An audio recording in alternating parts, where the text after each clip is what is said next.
Es curioso porque con todos los maridos, los anteriores, sí que es cierto que la que rompió es ella precisamente por infidelidades. Es decir, Julio Iglesias era infiel, pero ella ya estaba también con el Marqués de Griñón. El Marqués de Griñón le es infiel porque ella estaba con Miguel Boyer. Es la primera vez, creo, que a Isabel Preisler pues la dejan plantada y entonces ese resentimiento se transmite. A Pero mí no me había parece una manifestado puñetera tanto, vergüenza claro. que la primera mujer de Julio Iglesias, madre Madre de sus tres hijos, no salga a defender a Julio Iglesias, salvo que esté convencida de que lo que han dicho sus pendones era cierto. Isabel Preisler ha dejado de ser ese misterio para convertirse en un personaje terrenal. Pero no la Isabel, acompaña. pero si es una señora que ha tenido 5 maridos, o 4, pero nada más. Prácticamente se ha deshelado el polo norte o el polo Preisler, porque aparece en el Ola defendiendo a Julio Iglesias un mes después de que lo acusaran, en fin, digamos de alquiler, podríamos decir, pero de lujo. Y exclusiva mediante. Y hoy además. exclusiva mediante, o sea, nunca gratis, pero aparece ahí ahora. Sí. ¿Te parece, Yo esta Alaska? mañana no sé si me pasa un poco con lo de reina del marcapasos. Ya no es la reina del corazón. Será Se ha Marta, pasado a ¿no? otra Llamar edadismo, eso es edadismo. No, Sí. pero es por lo defectuoso de la situación, no porque tenga 76, que no 75, Sí, lo dice. montada y decide no hablar. A mí me ha sorprendido que un mes después, bueno, un mes largo después, y además recurriendo a una serie de explicaciones que ahora leo y que no me parecen las más adecuadas, hable por fin del cantante cuando ya está todo prácticamente resuelto, quitando lo que el cantante va a emprender No, contra claro, los que ahora han ido. viene- Lo ahora viene- cuento. En sus 4 se calla, paredes, pero que no hasta ver qué es pensará lo que que un mes pasa. después, los que lo defendimos desde el principio, porque era un montaje evidente, decían 3 años de profunda De investigación, investigación. decía el preescolar. 3 años, pero ¿qué 3 años? Si era un tinglado, un chiringuito de Soros, un discurso grotesco, puesto en marcha por las taradas de Podemos. Desde el caso Rocito, que es cuando se inventan a quienes empoderan. Rocito será buena, mala o regular, pero una mujer empoderada, autónoma ¿de qué? ¿autónoma de qué? Pero si es que no respira, el si no, si su empoderamiento marido de no la Isabel, acompaña. pero si es una señora que ha tenido 5 maridos, o 4, pero nada más. Jiménez Los Santos, destrozando punto por punto el libro de la supuesta reina de corazones. Y lo que ha revelado es tan brutal, tan demoledor, que Isabel no va a poder levantarse de esto. Es más, la biografía esa grotesca que han escrito 2 negros y supongo que 2 negras, porque son 4 manos, que son 8, pues en cada marido tiene una redacción. Pero si esa Porque no estamos hablando de opiniones, estamos hablando de hechos documentados, de investigaciones que se hicieron cuando el periodismo era periodismo de verdad, no el telefonillo de ahora. Estamos hablando de fechas que no cuadran, de mentiras que llevan 40 años repitiéndose, de una imagen construida sobre falsedades. ¿Qué es lo que Paloma Barrientos acaba de revelar que deja a Isabel sin escapatoria? ¿Qué pruebas tiene que demuestran que las memorias son una farsa? ¿Por qué los periodistas más respetados de España están diciendo que Isabel ha perdido la cabeza? Todo eso lo vamos a contar ahora mismo, sin filtros, sin miedo. Porque la verdad, familia, siempre termina saliendo. Hace décadas, Paloma Barrientos publicó un libro sobre Isabel Preisler. Un libro documentado, investigado, con pruebas. Un libro que se publicó primero en la revista Tiempo, cuando las revistas vendían 300.000 ejemplares y había dinero para hacer periodismo de verdad, no como ahora, que cualquiera con un móvil dice que es periodista. Paloma Barrientos y su fotógrafa se fueron a Manila. Sí, a Filipinas, a investigar sobre el terreno, a hablar con gente que conocía a la familia, a conseguir documentos, a verificar información. Eso es periodismo de verdad. Y lo que descubrió fue explosivo. Isabel se enfadó muchísimo cuando salió ese libro. Quiso demandar, amenazó con llevar a Tiempo, a la editorial, a Paloma, a todo el mundo a los tribunales. Pero no pudo. ¿Sabéis por qué no pudo? Porque todo lo que Paloma había publicado era verdad, documentado, verificable, irrefutable. Y ahora Isabel publica sus memorias y comete el error fatal. Reconoce cosas que antes negaba con vehemencia. Cuenta historias que contradicen lo que lleva años vendiendo. Se desmiente a sí misma página tras página. ¿Sabéis qué es lo más gracioso de todo esto? Que Isabel solo quiere palmeros a su alrededor. Solo acepta entrevistas donde le hagan la pelota. Solo va a programas donde sabe que no le van a hacer preguntas incómodas, y cuando un periodista escribe algo con un poco de ironía, lo veta, lo cancela, lo borra de su lista. Pero Paloma Barrientos nunca te ha estado vetada. ¿Sabéis por qué? Porque Paloma es una profesional de verdad, porque su trabajo está documentado, porque Isabel sabe que no puede ir contra ella legalmente. Y eso, familia, dice mucho. Vamos a hablar de la gran mentira de Isabel Preisler, la mentira que ha repetido durante 40 años, la mentira que ahora, en su propio libro, reconoce sin darse cuenta. Isabel siempre ha dicho que vino a España desde una familia respetable, que no era ninguna cenicienta, que no vino aquí de chica de servicio. Pero nadie, absolutamente nadie, ha dicho jamás que viniera de chica de servicio. Esa es una invención suya para victimizarse. Paloma Barrientos lo deja clarísimo. Nunca se ha dicho eso, nunca jamás. No sé quién te ha escrito ese libelo, pero qué poquito tiene. Porque Isabel viene de una familia de clase media filipina. No era pobre, pero tampoco era la aristocracia que ahora intenta vendernos. Sus tías tenían vidas, digamos, complicadas. Una de ellas se fugó de Manila con el marido de su mejor amiga. Otra estaba con tipos que tenían problemas con la DEA. No estamos hablando de problemas sociales, familia. Estamos hablando de problemas legales, de gente que estaba en el radar de las autoridades. Los hermanos de Isabel también tuvieron vidas trágicas, uno relacionado con el mundo de la droga. Murió en circunstancias que ella ha intentado limpiar, diciendo que fue por una mala combustión de una estufa. Pero según las investigaciones de Paloma, había drogas en la escena. Había una mujer. Las circunstancias eran muy diferentes a lo que Isabel cuenta. Ahora viene la pregunta que Isabel no quiere que hagáis. Si su familia era tan respetable como dice, ¿por qué tiene que inventarse que la acusan de ser cenicienta? ¿Por qué necesita defenderse de algo que nadie ha dicho? Dejádmelo en los comentarios, porque esto es solo el principio. Pero esperad, porque lo que viene ahora es todavía peor. Mucho peor. Paloma Barrientos investigó la vida de Isabel en Manila y descubrió que antes de venir a España Isabel tuvo varios novios. No uno, varios, y algunos de esos novios eran de familias que también tenían, digamos, relaciones complicadas con la ley. Isabel reconoce en su libro que tuvo un novio filipino. Uno. Pero según la investigación de Paloma, hubo más, bastantes más, porque era monísima y porque la adolescencia es la adolescencia. Pero durante años Isabel negó todo eso.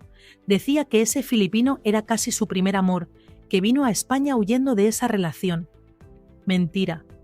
Había más. Y ahora lo reconoce en el libro sin darse cuenta. Tenía entre 15 y 18 años, y en esos 3 años en Manila, antes de venir a España, tuvo varios novios, de familias filipinas de cierto estatus, eso sí, porque Isabel siempre ha estado muy preocupada por el estatus social, desde adolescente. Pero aquí viene lo mejor, lo que realmente va a hacer temblar a Isabel, lo que Paloma Barrientos está a punto de revelar sobre cómo Isabel consiguió a todos sus maridos. Porque hay un patrón que se repite una y otra vez, y ese patrón demuestra que Isabel tiene una estrategia muy clara para conseguir lo que quiere. ¿Queréis saber cuál es esa estrategia? ¿Queréis saber cómo Isabel Preisler ha construido su fortuna? Seguid viendo, porque lo que viene a continuación va a cambiar para siempre vuestra opinión sobre ella. Vamos con la bomba que Isabel nunca quiso que saliera, la verdad sobre cómo conseguía a sus hombres. Y no estoy hablando de seducción, estoy hablando de estrategia fría y calculada. Isabel Preisler se especializaba en hombres casados. Y no me lo invento yo, lo dice Paloma Barrientos con pruebas, lo dicen los hechos, lo demuestran las fechas. Julio Iglesias, casado cuando empezó con Isabel. Sí, habéis oído bien. Se casa con Isabel estando embarazada, pero llevaban tiempo juntos antes. Y durante ese tiempo, Julio tenía relaciones con otras mujeres. Pero Isabel aguantó. ¿Por qué? Porque Julio Iglesias era famoso, era su billete de entrada a la fama. Carlos Falcó, marqués de Griñón. Cuando Isabel empieza con él, ella todavía estaba oficialmente casada con Julio. No había divorcio porque el divorcio llega en el 81-82 en España, pero Isabel ya estaba con Griñón. Varias personas la pillaron con el marqués cuando oficialmente seguía siendo la señora de Iglesias. Miguel Boyer, Este es el caso más escandaloso de todos. Miguel Boyer estaba casado con Elena Arnedo cuando empieza su relación con Isabel. E Isabel también estaba casada con Griñón, 2 personas casadas, los 2 con sus respectivos cónyuges, iniciando una aventura a escondidas. La madre de Julio Iglesias, Rosario de la Cueva, pilló a Isabel con el marqués de Griñón en el edificio de San Francisco de Sales. Ese edificio donde vivían todos. Carmen Martínez Bordiú en un piso, Carlos Iglesias, hermano de Julio, en otro, Julio e Isabel en otro, y los padres de Julio en otro. ¿Os imagináis la escena? La suegra pillando a la nuera con otro mientras oficialmente sigue casada con su hijo. El escándalo fue monumental, pero Isabel lo ha maquillado durante años, lo ha limpiado, lo ha blanqueado, y ahora viene lo mejor de todo. La primera cita de Isabel con Miguel Boyer. ¿Sabéis dónde fue? En el mesón de Fuencarral. Comieron gazpacho y filetes empanados. Sí, filetes empanados. La elegantísima Isabel Preisler en un mesón comiendo filetes empanados con el ministro de Economía Casado. Y como sabían que los podían reconocer, Isabel llevó un montón de carpetas para que pareciera que Miguel era su abogado. Esa es la supuesta elegancia de Isabel Preisler, montando un teatro para engañar a todo el mundo mientras destruía 2 matrimonios. ¿Y sabéis qué más hizo Isabel? Dejádmelo en los comentarios si creéis que esto es elegancia o es simple hipocresía. Pero la cosa no acaba ahí, porque Miguel Boyer no era un tipo cualquiera, era el ministro de Economía del gobierno socialista de Felipe González, un hombre con poder real, un hombre que tomaba decisiones que afectaban a millones de españoles. Y ese hombre perdió la cabeza por Isabel Preisler, hasta el punto de que puso la casa de Puerta de Hierro a nombre de ella. Metió la pata hasta el fondo y ya no supo salir. Lo dice Laura Boyer, la hija de Miguel, en una entrevista póstuma que dio a la revista Semana antes de morir. Pero hay más, mucho más. Miguel Boyer asaltó Rumasa, no intervino. Asaltó, se quedó con 2 billones de pesetas de la época que tuvimos que poner todos los españoles, y luego privatizó esas empresas regalándoselas a sus amigos. ¿Sabéis a quién se las regaló? A Gustavo Cisneros, un venezolano amigo íntimo de Carlos Andrés Pérez, de Felipe González, del PSOE entero. Le regaló Galerías Preciados. Le puso una condición: no venderlas en 6 años.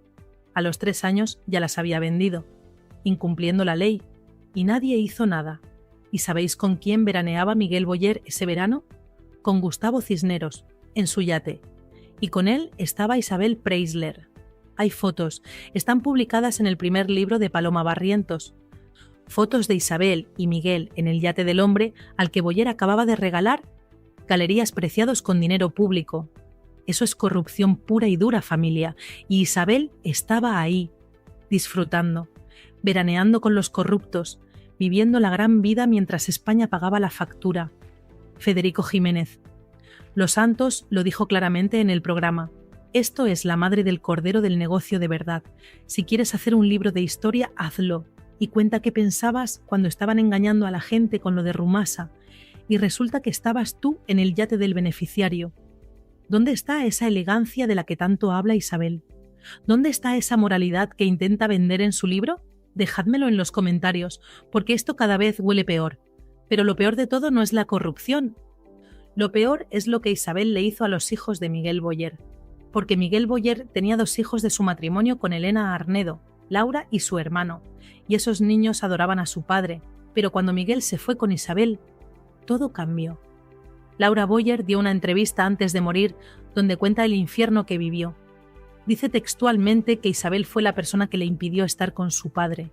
Cuando iban a casa de Puerta de Hierro, tenían que esperar a Miguel sentados en el vestíbulo, mirando un retrato gigante de Isabel, sin poder entrar a la casa, sin poder deambular por su propia casa paterna, esperando como si fueran visitas molestas. ¿Qué clase de mujer impide a unos hijos ver a su padre moribundo en el hospital? Dejádmelo en los comentarios, porque esto ya no es falta de elegancia, esto es crueldad pura. Y ahora llegamos al escándalo más reciente, el que ha indignado a toda España, la publicación de las cartas privadas de Mario Vargas Llosa. Mario falleció hace poco, y cuando un hombre muere, familia, se merece respeto, ¿Se merece que su memoria quede intacta? Pero Isabel decidió que no. Decidió publicar en su libro las cartas íntimas que Mario le escribió. Cartas de amor, cartas privadas, cartas que Mario escribió en la intimidad y que nunca pensó que se harían públicas. Y Isabel las publica, sin permiso de la familia, sin consultar con nadie, simplemente porque le daba la gana. La familia Vargas Llosa está valorando demandarla, porque publicar cartas privadas de alguien que ya no puede defenderse es ilegal. Es una vulneración de la intimidad, es una falta de respeto absoluta. Pero Isabel no solo publicó las cartas, también contó detalles íntimos de su relación con Mario. Dijo hasta cuándo se acostaron por primera vez. Nos fuimos al hotel sabiendo qué es lo que iba a pasar. ¿Hace falta contar eso? ¿Hace falta publicar las cartas de un hombre que no está y que no puede defenderse ni contar su versión? No, no hace falta. Lo que hace falta es tener un mínimo de decencia, un mínimo de respeto, pero Isabel no lo tiene. Y luego está la gran mentira sobre la ruptura. Isabel dice en su libro que fue ella quien rompió con Mario, que fue ella quien puso fin a la relación, que ella fue la fuerte. Mentira. Fue Mario quien la dejó. Fue Mario quien hizo las maletas y se fue de la casa de Puerta de Hierro. Y cuando se fue, volvió con sus hijos. Los hijos que nunca aceptaron a Isabel. Los hijos que lo recibieron con los brazos abiertos, diciendo: «Papá, siempre estuvimos aquí esperándote».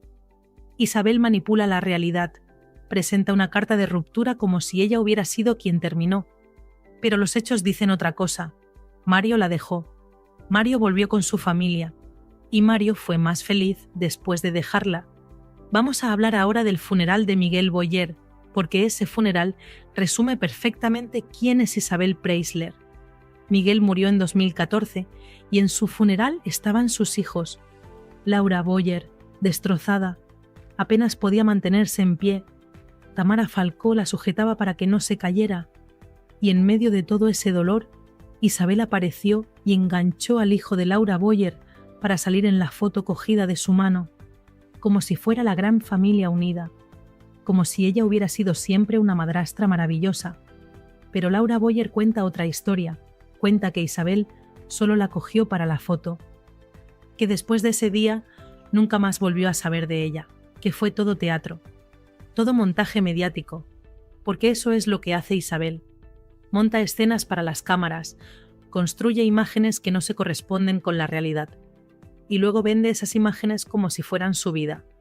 En el funeral también se vio a Ana Boyer, la hija que Isabel tuvo con Miguel, una niña que según Laura nunca tuvo relación con ella cuando era pequeña. Porque Isabel no facilitaba esas relaciones, no quería que los hijos del primer matrimonio estuvieran cerca de su hija. Todo era control, todo era imagen, todo era mentira. Y ahora Isabel publica un libro donde se victimiza, donde dice que ella siempre intentó facilitar las relaciones, donde cuenta que fue una buena persona. Mentira tras mentira tras mentira. Vamos a hablar ahora de algo que todos los periodistas coinciden. Isabel Preisler está obsesionada con el estatus social, no con el amor, no con la felicidad, con el estatus. Cuando se casa con Julio Iglesias consigue fama. Julio era el cantante más famoso de España. Eso le abre puertas, pero Julio no le da estatus social real. Julio es famoso, pero no es aristocracia. Cuando se casa con Carlos Falcó, marqués de Griñón, ahí sí consigue estatus. Porque Griñón era grande de España, aristocracia de verdad, de las familias más importantes de España, y eso es lo que Isabel buscaba. Paloma Barrientos lo dice claro. El estatus social que tanto preocupa a cierta gente que vive preocupada por el estatus, se lo dio Griñón al más alto nivel. Por eso, Isabel aguantó con Griñón, aunque reconoce en su libro que nunca estuvo realmente enamorada de él. Lo dice ella misma. Nunca lo amó, pero se casó con él porque era marqués, porque le daba un apellido, porque le abría las puertas de la aristocracia española. Y cuando Miguel Boyer aparece, Isabel ve otra oportunidad, porque Boyer no era aristocracia, pero era poder, poder real. El ministro de Economía, un hombre que movía hilos en el gobierno socialista. Con Boyer, Isabel entra en otro mundo, el mundo del poder político, el mundo de las decisiones importantes, el mundo de la gente que realmente manda, y por eso sacrificó 2 matrimonios, el de Boyer y el suyo propio con Griñón, porque Boyer le daba algo que Griñón no podía darle, acceso al poder real. ¿Veis el patrón? ¿Entendéis cómo funciona Isabel? Dejádmelo en los comentarios. La casa de Puerta de Hierro, esa casa que todo el mundo conoce, esa casa donde Isabel vive como una reina. ¿Sabéis quién pagó esa casa? Miguel Boyer.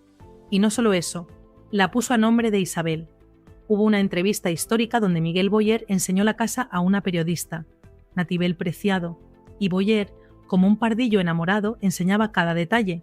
Mira, este cuarto de baño, y aquí la caseta del perro que tiene calefacción. El ministro de Economía, que acababa de desmantelar Rumasa, explicando que la caseta del perro tiene calefacción. Federico Jiménez Los Santos lo dijo perfectamente. A Isabel no le gustara, pero Isabel siempre ha intentado controlar lo que se publica sobre ella. Solo acepta entrevistas pactadas, solo va a programas donde sabe que no le van a hacer preguntas incómodas, solo quiere palmeros, y cuando alguien escribe algo que no le gusta, lo veta, lo cancela, intenta borrarlo de la faz de la tierra, porque Isabel vive en su propio mundo, un mundo donde ella es perfecta y todos los demás están equivocados.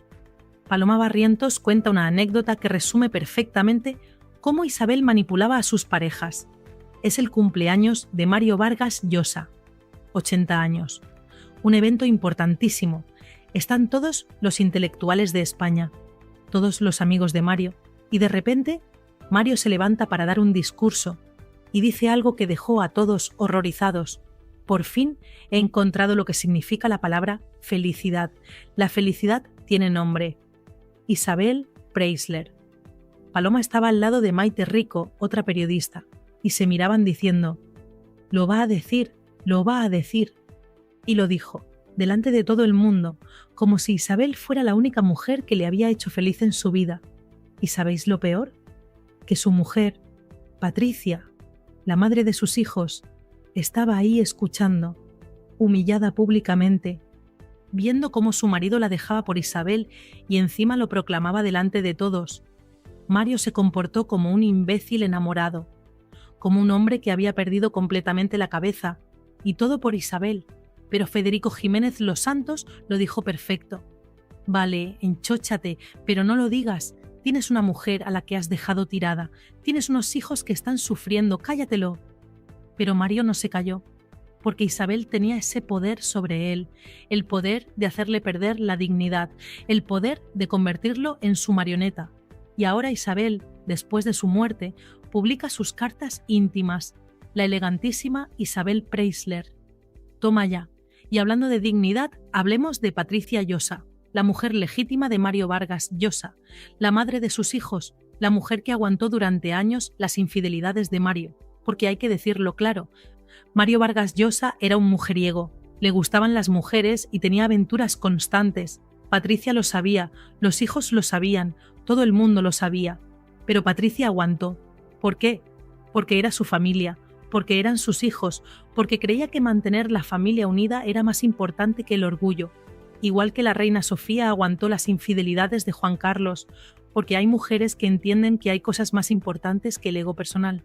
Pero cuando Mario se va con Isabel, Patricia aguanta en silencio, con dignidad, sin hacer declaraciones, sin montar escándalos, como una señora de verdad. Y entonces Isabel publica en ABC, el periódico de las Esquelas, una carta privada que Patricia le había escrito, una carta donde Patricia le dice cosas personales, íntimas, y Isabel la hace pública. Federico Jiménez Los Santos lo dijo claro: cuando tú publicas la carta de la otra, de la legítima, ya quedas mal. Y esa historia, aunque había habido otras, era la legítima. Isabel perdió los papeles ese día.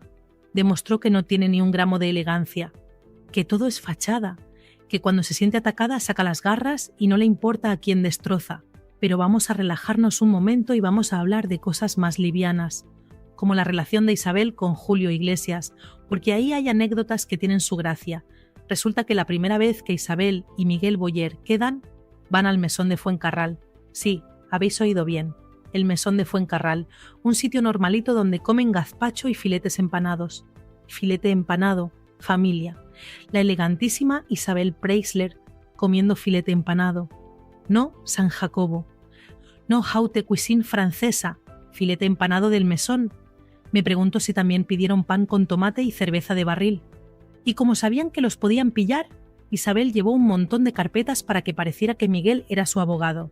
Porque claro, una reunión de negocios en un mesón con filetes empanados. Muy creíble todo. Otro momento gracioso es cuando habla de su madre diciendo que tenía sangre indígena. Claro, porque su abuela era mestiza. Pero su apellido es Arrastia, que viene de Navarra. O sea, que la sangre indígena viene de Navarra ahora. Que yo sepa, en Navarra hay más boinas que plumas. Carlos Falcó, marqués de Griñón. Un hombre que aparece poco en el libro, pero que fue importantísimo en la vida de Isabel, porque Griñón le dio algo que nadie más podía darle, un título nobiliario. Griñón era guapísimo de joven, muchísimo más guapo que su hermano. Hay fotos donde se ve que era un hombre atractivo, elegante, seductor, y además era un señor, de verdad, un caballero de los de antes. Consiguió algo que Isabel nunca consiguió con sus hijos, que todos sus hijos se llevaran bien. Griñón tenía hijos de varios matrimonios y todos se querían. Todos se respetaban. Todos formaban una familia. Hay una anécdota que cuenta Federico Jiménez Los Santos que es maravillosa. Están en un acto de libres e iguales. Federico está sentado entre Mario Vargas Llosa y el marqués de Griñón, los dos exmaridos de Isabel, uno a cada lado. Y de repente suena un teléfono. Mario piensa que es el de Federico y se vuelve. Pero era el suyo. Y en la pantalla ponía Isabel. Federico, con su mala leche característica, le dice a Griñón: «Mira, mira, mira». Isabel llamando a Mario. Griñón se ríe, Mario se pone nervioso, y esos son los momentos tragicómicos de la civilización, porque al final, familia, todo esto es una comedia humana, gente que se enamora, gente que se desenamora, gente que comete errores. Lo que no se puede es mentir, sobre todo ello 40 años después. Vamos a hablar de alguien que lleva años diciéndole las verdades a Isabel a la cara. Carmen Lomana. Carmen Lomana siempre ha dicho que Isabel no tiene mérito propio, que su única habilidad ha sido casarse con hombres importantes, que vive de la fama que le dan sus maridos. Y tiene toda la razón del mundo. ¿Qué ha hecho Isabel por sí misma? ¿Qué ha conseguido con su propio esfuerzo? Representar a Porcelanosa, salir en anuncios de Ferrero Rocher, gracias a que antes se casó con gente famosa. Sin Julio Iglesias, Isabel seguiría en Manila o trabajando en Madrid, de lo que fuera. Sin Griñón, no tendría ese barniz aristocrático. Sin Boyer, no tendría acceso al poder. Sin Vargas Llosa, no sería la musa del premio Nobel. Todo lo que Isabel es se lo debe a los hombres con los que se ha acostado. Y eso no es machismo, es la pura verdad. Carmen Lomana lo dice, y tiene razón. Pero Isabel no soporta que se lo digan, por eso intenta inventarse que la gente la acusa de ser cenicienta. Porque necesita victimizarse, necesita que la gente piense que ha luchado mucho, cuando en realidad lo único que ha hecho es ir de cama en cama subiendo en la escala social. En el libro, Isabel habla de Ricardo Bofill, el primer marido de su hija Chabeli. Y lo que dice es brutal, dice textualmente que era un drogadicto, con todas las letras. Un drogadicto que hundió la vida de mi hija que solo bebía agua. Ese tipo de afirmaciones son de un nivel impresionante, porque Ricardo Bofill está vivo, puede leer eso, puede sentirse atacado, puede demandar, pero Isabel no tiene filtros, dice lo que le da la gana sobre gente que está viva, y luego se escandaliza cuando alguien dice algo de ella es perfecta y puede hacer lo que quiera, y el resto del mundo tiene que callar y admirarla. Federico Jiménez Los Santos lo dijo perfectamente. Si quieres hacer un libro de historia, hazlo. Y cuenta qué pensabas cuando estaban engañando a la gente con Rumasa. Y resulta que estabas tú en el yate del beneficiario. Eso es corrupción en estado puro. Y Isabel estaba ahí. No era una víctima inocente. No era una mujer que no sabía nada. Estaba disfrutando del dinero robado a los españoles. Familia, llegamos al final. Y la conclusión es clara como el agua. Isabel Preisler acaba de cometer el mayor error de su vida publicando estas memorias. porque en lugar de limpiar su imagen, la ha destruido para siempre. Ha reconocido cosas que antes negaba, se ha contradicho página tras página, ha mentido sobre cosas que están documentadas, ha demostrado que todo lo que hemos pensado durante años sobre ella es cierto, que no es elegante, que no es una señora, que no tiene clase, que es una mujer obsesionada con el estatus social, que ha usado a todos los hombres que ha tenido para subir en la escala, que destruyó familias, que alejó a padres de sus hijos, que se benefició de la corrupción, que vive en un mundo de mentiras que ella misma ha construido.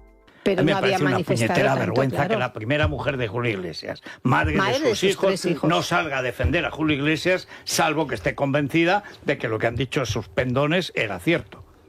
Muchos se ampararon en Isabel, pero si es una señora que ha tenido 5 maridos, o 4, pero nada más. Isabel Preisler ha dejado de ser ese misterio para convertirse en un personaje terrenal